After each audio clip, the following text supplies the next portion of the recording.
Hello students, आज का हमारा टॉपिक है अनुपात और समानुपात का। जो रेशो का कंसेप्ट होता है, आज हम उसको करेंगे कि किस प्रकार से रूट निकालते हैं, किस प्रकार से हम स्केल निकालते हैं, किस प्रकार से हम क्यूब के क्वेश्चंस को सोल्व करते हैं। तो with the help of short trick method, अनुपात और समानुपात का टॉपिक हमारा रहेगा। अनुपात होता क्या है? दो सजातीय राशियों में पारस्परिक संबंध, यानी कि जो एक ही प्रकार की राशि होंगी उनमें कोई ना कोई परस्पर संबंध होगा, या राशियों की गुणात्मक तुलना क्या कहलाएगी? अनुपात कहलाएगी। राशियों की गुणात्मक तुलना क्या कहलाएगी स्टूडेंट्स? अनुपात कहलाएगी। इसे दो डॉट लगा के इस चिन्ह के द्वारा प्रदर्शित किया जाता है, यानी कि अनुपात को या रेशो को दो डॉट लगाकर प्रदर्शित किया जाता है। अनुपात के प्रथम पद को क्या बोलेंगे हम? पूर्व पद, और दूसरे पद को बोलेंगे उत्तर पद। स्टूडेंट्स, प्रथम पद को बोलेंगे पूर्व पद, दूसरे पद को बोलेंगे उत्तर पद।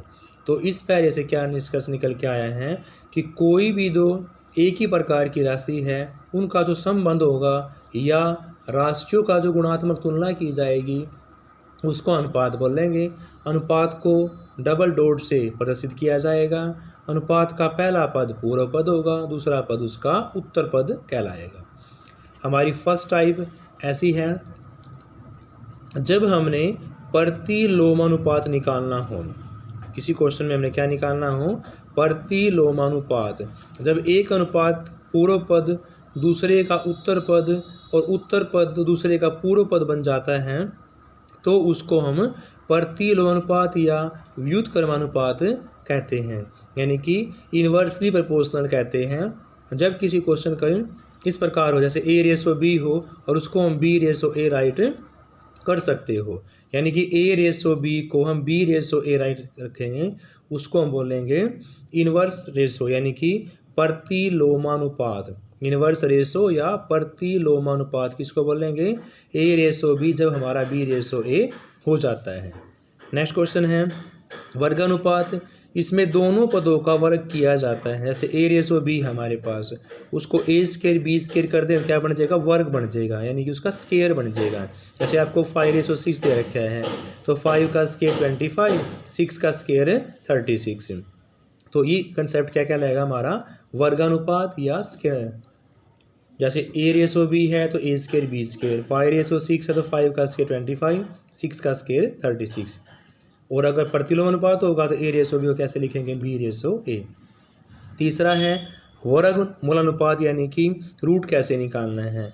जैसे आपके पास कोई रेशो में A/B में दे रखी संख्या, उसका रूट निकालना हमें, तो क्या बन जाए रूट निकालने से? वो वर्गमूला अनुपात। जैसे आपके पास दे रखी है 16/25 है, तो आपने 16 का रूट निकालना है तो 4 हो जाएगा, 25 का 5 हो जाएगा। इस प्रकार से आपने वर्गमूलानुपात निकालना है। वर्गमूलानुपात में उसका स्क्वायर रूट निकालना है, वर्ग में उसका स्क्वायर करना है, प्रतिलोमा में उसको उल्टा लिखना है।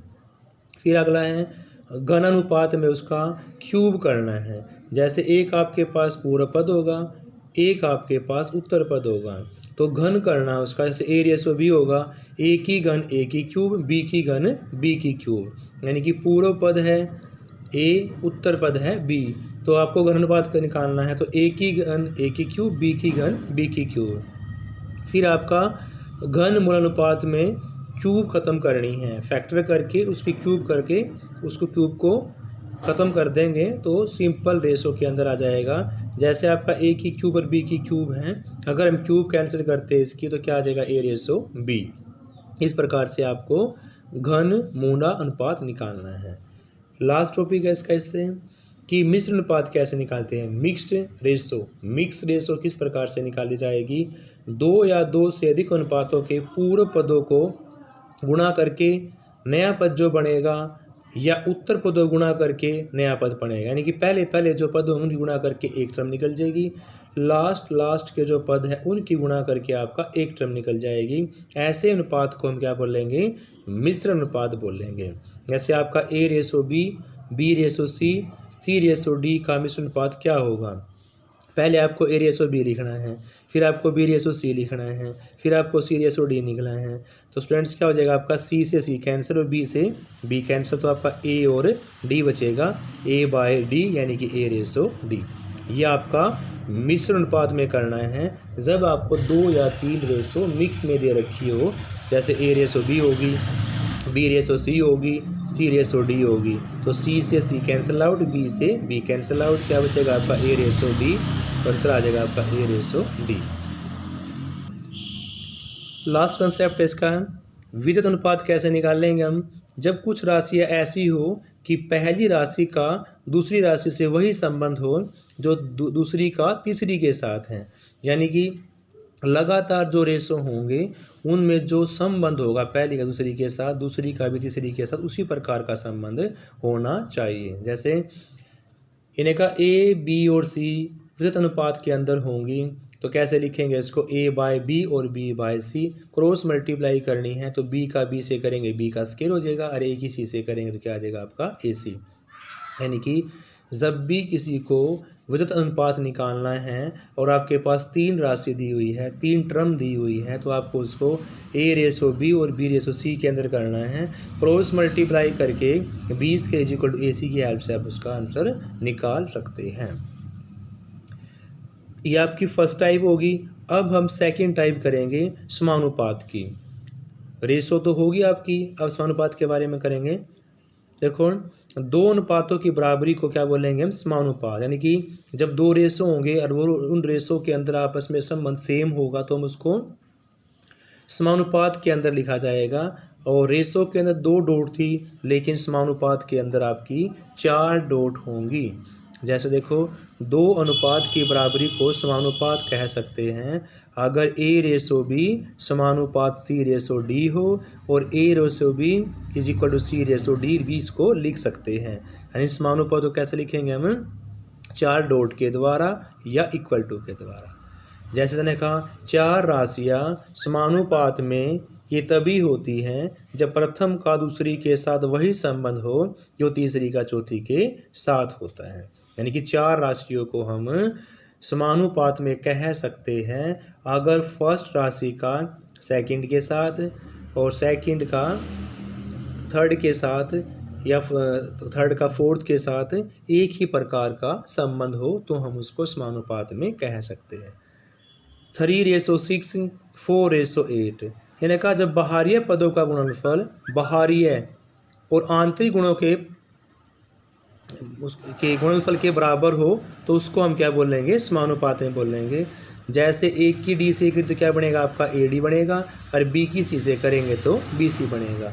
यानी याद आपको कैसे करना है, जब आपके पास 4 टर्म होंगी ना और वो समानुपात में होंगी तो पहले वाले की मल्टीप्लाई करनी है आपने लास्ट वाले के साथ, और सेकंड वाले की मल्टीप्लाई करनी है आपने थर्ड वाले के साथ। तो इस प्रकार से आप उसका समानुपात निकाल सकते हैं। फिर अगर किसी क्वेश्चन के अंदर स्टूडेंट्स आपको तृतीयानुपाती निकालना हो, तृतीयानुपाती, तो इसको कैसे निकालेंगे। मान लिया हमारे पास एक पद x मान लिया और बाहरीय पदों का जो गुणनफल होगा ना उस पद के स्क्वायर के बराबर होगा।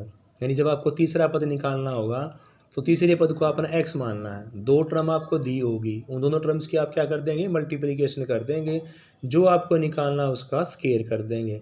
या ऐसे कर लो, जो भी यहाँ पर आपको 2 संख्या दे रखी है उसका मल्टीप्लिकेशन करके रूट निकाल दो।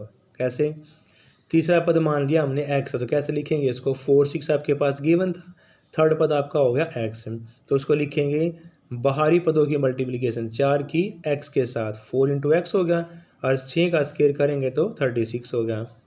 4 से डिवाइड करें तो आंसर क्या आ जाएगा आपका 9। यानी इस प्रकार से आपका आंसर क्या निकल जाएगा 9। फिर आपका लास्ट चौथा अनुपात किस प्रकार से निकालेंगे, तीसरा तो बता दिया मैंने, अब लास्ट आपका चौथा अनुपात कैसे निकालेंगे। इसने कहा जब आपके पास 3 टर्म दे रखी हो, चौथा पद आपको निकालना हो तो चौथे वाले पद को हम क्या मान लेंगे स्टूडेंट्स, x मान लेंगे। और इसके अकॉर्डिंग जैसे 3:4, फिर आपका समानुपात दे दिया, फिर 6 और लास्ट का टर्म हमने क्या मान लिया x। अभी आपको पता था कि बाहरी पदों का गुणनफल आंतरिक पदों गुणनफल के बराबर होगा, तो 3 की करोगे आप x के साथ और 4 की करोगे आप 6 के साथ, कर दी। करने के बाद आगे देखो students, x is equal to 4 × 6/3, 3 2 जा 6 और 4 2 जा 8। इस प्रकार से आपका आंसर 8 निकल जाएगा। ये आपकी लास्ट टाइप है। चौथा नंबर भी आपने निकाल लिया, तीसरा भी निकाल लिया आपने, उसका स्क्वायर रूट भी निकाल लिया। अब निकाल लेंगे मध्यानुपाती। जिस भी राशि का आपको मध्यानुपाती निकालना है और दो संख्या आपको गिवन है, उनकी गुणा करके उनका रूट निकाल दो, सिर्फ मल्टीप्लिकेशन करके उसका रूट।